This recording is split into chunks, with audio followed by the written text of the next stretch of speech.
Como eu tinha dito na última aula, a gente terminou a parte de cálculo 3, que é mais voltada para séries e sequências. E agora vamos começar uma introdução às equações diferenciais, que, como eu disse na aula passada, é um dos assuntos mais importantes e mais aplicáveis do cálculo. No planejamento da aula de hoje, então, vamos ver as aplicações e importâncias para entender como é que isso funciona. Depois vamos apresentar a classificação e a solução desse tipo de equação, então como é que isso é feito, é uma coisa um pouco diferente. E por fim, como sempre, as fórmulas e os conceitos principais. Para quem quiser usar para revisar ou, enfim, para fazer exercícios, as fórmulas mais importantes estão aqui.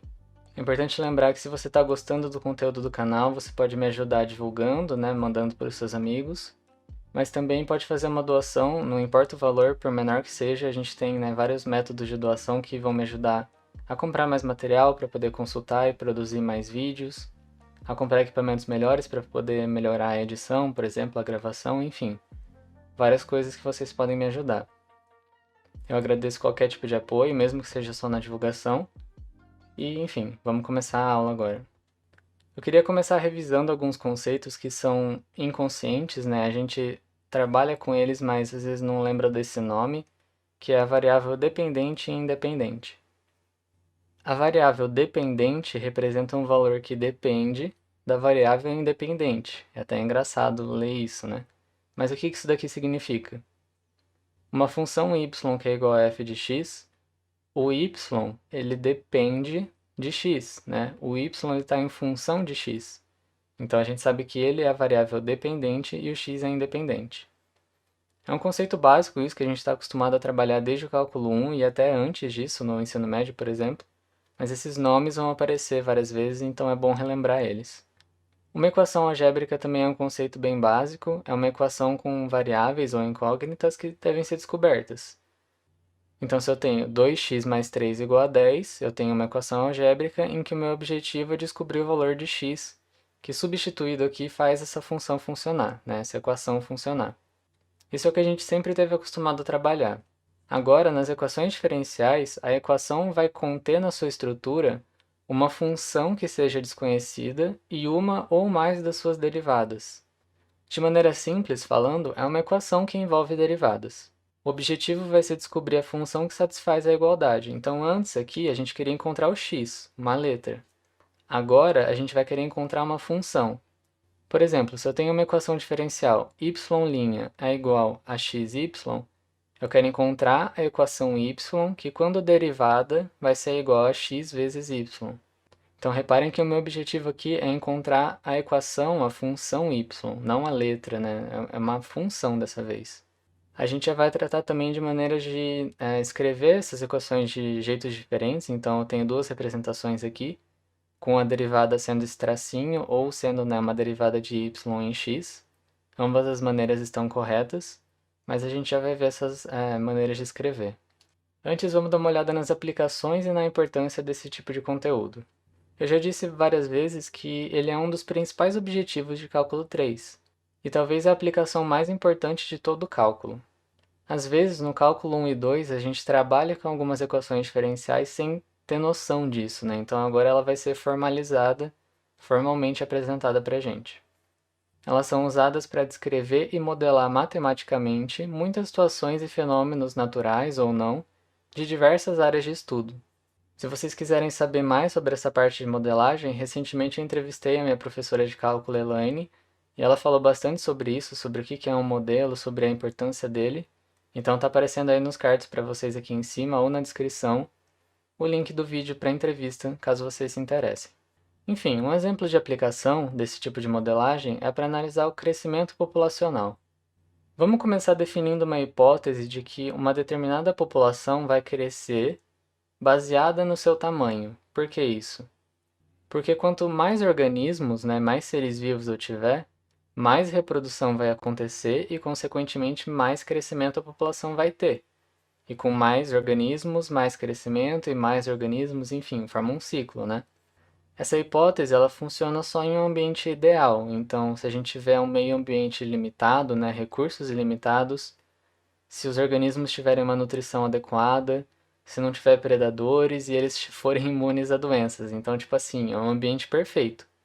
Se eu quisesse propor um modelo mais realista, eu teria que pensar no fato de que os ambientes têm recursos limitados. Normalmente, quando a gente analisa, por exemplo, o crescimento de culturas de bactéria, elas têm uma capacidade de suporte, que a população começa a crescer bastante, né, no decorrer do tempo, só que depois ela se estabiliza justamente por causa dessa competição por recursos que vão ficando cada vez mais escassos. A questão é que quando a gente faz uma modelagem matemática, é preciso começar analisando primeiro um modelo bem simples que seja possível de resolver, então pensar, né, nesse caso aqui, nesse modelo ideal, é uma boa maneira de começar para depois a gente ir aperfeiçoando o modelo, porque ele tem que ser um modelo que represente um fenômeno, nesse caso o fenômeno é o crescimento populacional, mas além de representar, tem que ser possível de resolver ele matematicamente, senão não adianta nada. Então a gente começa com essas situações um pouco mais simples e idealizadas. Vamos pensar em duas variáveis então, o tempo, que está passando, e P vai ser o número de indivíduos, ou seja, a população. Percebam que o tempo, o t, vai ser a variável independente e p a dependente, porque a população depende da passagem do tempo, certo? É como se fosse y e x. Como a gente já viu nos outros cálculos, a taxa de variação é sempre representada através de derivadas.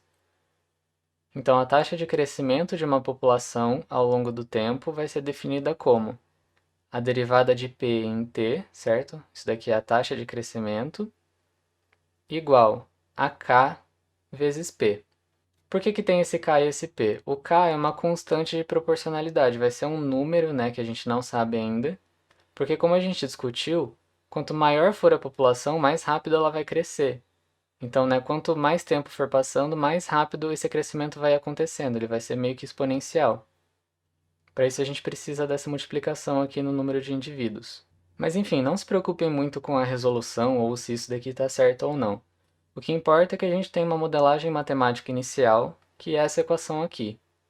Isso é uma equação diferencial, por quê? Porque ela apresenta uma derivada, então toda equação que tiver uma derivada vai ser uma equação diferencial, e o objetivo é qual? Encontrar a função p de t. Então, entender como é que a população está crescendo no decorrer do tempo. Outra aplicação seria para analisar o movimento de uma mola. Então, se eu tenho um objeto com massa m, né, esse bloquinho aqui, pendurado na extremidade de uma mola e ela está na vertical, eu posso descrever esse movimento de vai para cima e vai para baixo, né, como uma equação diferencial. Tá, como é que eu vou pensar isso? Eu preciso partir de algum lugar. Qual lei que rege esse tipo de movimento? Existe a lei de Hooke, né? Que ela diz respeito justamente às molas sendo comprimidas ou esticadas. A força elástica vai ser igual a menos K vezes X. F é a força elástica, K é uma constante do material da mola, né? Depende do material. E x é a distância que essa mola foi esticada ou comprimida a partir do ponto de equilíbrio, né? Que é o ponto onde ela fica estável. Usando a segunda lei de Newton, eu posso escrever a força como massa multiplicada pela aceleração, certo? Isso daí é uma coisa também básica de física. Então, esse F aqui eu vou substituir pela massa m multiplicada pela aceleração. Mas espera, isso daqui é aceleração? Sim. Lembrem-se que em física, se você pega a função, né, que determina o espaço, o movimento x, deriva ela uma vez, você tem a velocidade. E derivando ela de novo, você tem a aceleração. Então, isso daqui é uma derivada segunda, né, de segunda ordem, da posição x. Isso daqui vai me dar a aceleração. E aí isso fica igualado com menos kx. De novo, a modelagem resultou numa equação diferencial, porque eu tenho uma derivada dentro da equação. As maneiras de resolver isso a gente vai ver ao decorrer do curso, né, das aulas. Mas é importante saber identificar e entender em que tipo de problemas essas coisas podem ser usadas. Praticamente qualquer coisa que tiver uma variação, né, aqui no caso seria uma variação de posição, uma aceleração, enfim. Essas taxas de variação são muito bem representadas pelas derivadas. Como é que são classificadas as equações diferenciais? A primeira delas é a EDO, a equação diferencial ordinária. A função que a gente quer descobrir nesse tipo de equação é do tipo f de x, então normal, né, o que a gente está mais acostumado a trabalhar. Ou seja, ela tem apenas uma variável independente, nesse caso o x. Olhando os exemplos aqui, dá para ver que eu tenho y sendo derivada em t, a função sendo derivada em x, então são sempre derivadas ordinárias, né, não parciais. Elas são sempre em relação a uma única variável independente. Agora o que eu tinha dito das notações, são várias maneiras de representar uma derivada. Eu posso escrever da maneira mais tradicional, né, então dy dx, d quadrado de y, dx quadrado, que seria de segunda ordem. Eu posso fazer com os tracinhos, que essas daqui são as que a gente está mais acostumada. Também tem como colocar o x aqui embaixinho, né, perto do y, então, de novo, a primeira e a segunda derivada. Ou essas bolinhas aqui em cima, que são as mais incomuns, né, pelo que eu vejo, pelo menos. Essas duas maneiras de representar são as mais convencionais, e essa primeira é a mais didática, na minha opinião, pelo menos, né? Eu acho mais simples entender o que está sendo feito em relação ao que usando isso daqui. Mas as duas que a gente mais vai usar vão ser essas duas primeiras mesmo. Agora, o outro tipo de equação diferencial é a EDP, que é a equação diferencial parcial. A diferença agora é que ao invés das derivadas serem ordinárias, elas vão ser parciais. Então a função ela vai ser do tipo f de x, y, z e assim vai. Ela pode ter duas ou mais variáveis independentes. Então observem aqui nos exemplos, eu tenho u sendo derivado em relação a y, depois u sendo derivado em relação a x. Isso daqui são derivadas parciais. Aqui também eu tenho em relação a x e y. Então sempre que forem derivadas parciais, a classificação para a equação diferencial vai ser EDP. Agora, a ordem, seja de uma EDO ou de uma EDP, é determinada pela maior ordem da derivada que tiver na equação. Então, de novo, tem várias maneiras de representar isso, né? Aqui são as de primeira ordem, aqui são as de segunda. Mas vamos ver um exemplo. Uma EDO de segunda ordem. Eu tenho essa equação aqui e eu percebo que a maior derivada é essa derivada da função de segunda ordem de x. Então, a equação diferencial também é de segunda ordem. Já nessa EDP aqui embaixo, de quarta ordem, por que ela é de quarta ordem? Porque as maiores derivadas que eu tenho são derivadas de quarta ordem, né? Por toda ela, praticamente. De novo, por que ela é uma EDP e não uma EDO? Porque aqui eu tenho uma função sendo derivada em relação a duas variáveis, né? Aqui é sempre em relação a uma. Então, essa regra de ordem pode ser aplicada para qualquer uma das duas. A linearidade é uma coisa um pouco mais complicada, então eu vou apresentar aqui a teoria e depois a gente faz um exemplo. Para uma equação diferencial ser linear, ela tem que satisfazer duas condições. A variável dependente, ou seja, y normalmente, né, e as suas derivadas têm que estar elevadas a 1. Elas têm que estar sempre na primeira potência.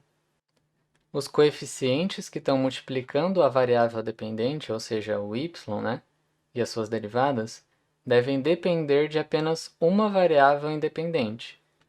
Então, se eu tiver x e z, por exemplo, como variáveis independentes, não pode ser assim, tem que ser em uma só, certo? Se as duas condições não forem satisfeitas, ela é considerada não linear. Tá, isso daqui pode ser um pouco estranho de início, mas vamos ver um exemplo. Essas equações aqui são lineares. Por que elas são lineares? As derivadas de y e o próprio y não estavam elevados a nenhum expoente diferente de 1. Então eu não vejo tipo a minha derivada elevado a 4 ou y quadrado, né? A minha função y ao quadrado. Se eu voltar aqui, eu vou ver que eu tenho o y aqui a primeira, as derivadas não estão elevadas a nada, né? Nenhum valor, o y aqui está a primeira. Então tudo bem, né? Não tem nenhum desses termos estranhos aqui, por isso está satisfazendo essa primeira imposição. Os coeficientes que multiplicam as derivadas de y e o próprio y dependem apenas de x também. Não tinha nada do tipo y vezes a derivada, entendeu? Se eu voltar aqui, ó, eu tinha as derivadas sendo multiplicadas por x, x, x. Aqui também, né, x e x, então não tem nada desse tipo aqui. Portanto, essa condição também foi atendida. Por isso que essas três equações são consideradas lineares. Então, beleza, já aprendemos a classificar, a reconhecer e a ver onde é que pode ser aplicada uma equação diferencial. Mas como é que é encontrada a solução dela? Como eu tinha dito, resolver uma equação diferencial significa encontrar uma função que se encaixa nela. A função f vai ser denominada solução, então, né, falando de um jeito mais formal agora, ela vai ser solução quando essa função e as suas derivadas forem substituídas na equação e tornarem ela verdadeira. Como é que eu vou descobrir se uma solução funciona, então? Bem, se o enunciado me der a função solução e perguntar é ou não é, eu vou substituir essa suposta solução e analisar a igualdade. O exemplo 1 me pede, para essa equação diferencial, me prove que as duas funções aqui, a e a b, elas são solução da EDO. Por que é uma EDO? Porque as derivadas aqui são ordinárias, eu não tenho nenhuma derivada parcial. Ela é de segunda ordem, porque a maior derivada aqui é de segunda ordem, né? Então ela é de segunda ordem. E ela é linear porque a minha derivada e a função y não estão elevadas a nenhum valor diferente de 1, né? Aqui é 1 e aqui é 1 também. E as coisas que estão multiplicando, por exemplo, multiplicando o y, dependem só de x. Então tá tudo certo, ela é linear. Uma maneira que eu posso analisar essa EDO aqui é falar que ela é uma equação diferencial d, por exemplo, que está dependendo de x, de y e de y', né, da derivada. Então eu posso falar que d é dependente desses três fatores, que y é variável dependente e x é independente. Enfim, essa análise aqui não é tão necessária, eu só queria mostrar para vocês. Eu copiei aqui então a equação diferencial e o exercício me pediu para testar se essa função aqui, se essa equação é a solução dela. Então tá, como eu sei que eu tenho uma derivada dessa função em segunda ordem aqui, o primeiro passo que eu vou fazer é derivar duas vezes a função solução. Então, fazendo a primeira derivada, eu obtenho y', e fazendo a derivada de novo, eu obtenho y duas linhas. Agora é só substituir. Isso daqui é a derivada de y de segunda ordem. Então, é essa equação. 2 menos 2x elevado a menos 3. Então, ó, escrevi aqui. Menos 2 sobre x ao quadrado, tá aqui. Y. O que é o y? É a função, né? É a equação que foi me dada como solução. X ao quadrado menos x a menos 1. Então, eu copiei aqui também, igual a zero. O que a gente fez aqui, então? Eu peguei a função que foi me dada como suposta solução, derivei ela quantas vezes necessário, né? Quantas vezes a minha EDO pedia, e aí eu substituí essa derivada e essa função pelas coisas que eu descobri aqui em cima. Agora é só ir manipulando matematicamente, né? Então, multiplicar isso daqui, aqui e aqui, fazer as somas, etc. E analisar a igualdade. Eu vou terminar com 2 menos 2x a menos 3 é igual a 2 menos 2x a menos 3. Então, a igualdade é verdadeira, portanto, y1, né, que é o caso A, é solução. Agora, na mesma equação diferencial, eu quero testar outra solução, que é essa equação aqui. De novo, eu analisei que eu vou ter que fazer duas derivadas, então eu já vou derivar ela na primeira e na segunda. Depois eu vou pegar esse valor do 2 e substituir aqui, certo? Substituir.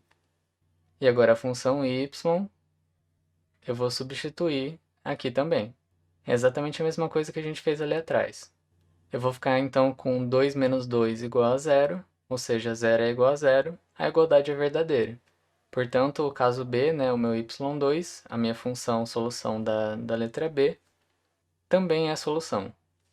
Por exemplo 2, eu tenho uma nova equação diferencial e as questões são bem parecidas. Eu quero testar se essa primeira função aqui é solução e eu quero provar que essa segunda função não é solução dessa vez. Não é. Então, a igualdade não vai dar certo. Beleza, para o caso A, então, eu tenho aqui minha equação diferencial e a função que supostamente é a solução. Eu percebo aqui na minha EDO que eu tenho a primeira derivada só, então eu vou derivar uma vez só, né? Não tem por que eu fazer a segunda derivada. E aqui no resto da equação eu não tenho y aparecendo nenhuma vez. Então a única coisa que eu vou substituir é isso daqui. Esse termo vai virar cosseno de x mais 2x. Cosseno de x mais 2x é igual a cosseno de x mais 2x. Então a letra A, a solução está correta.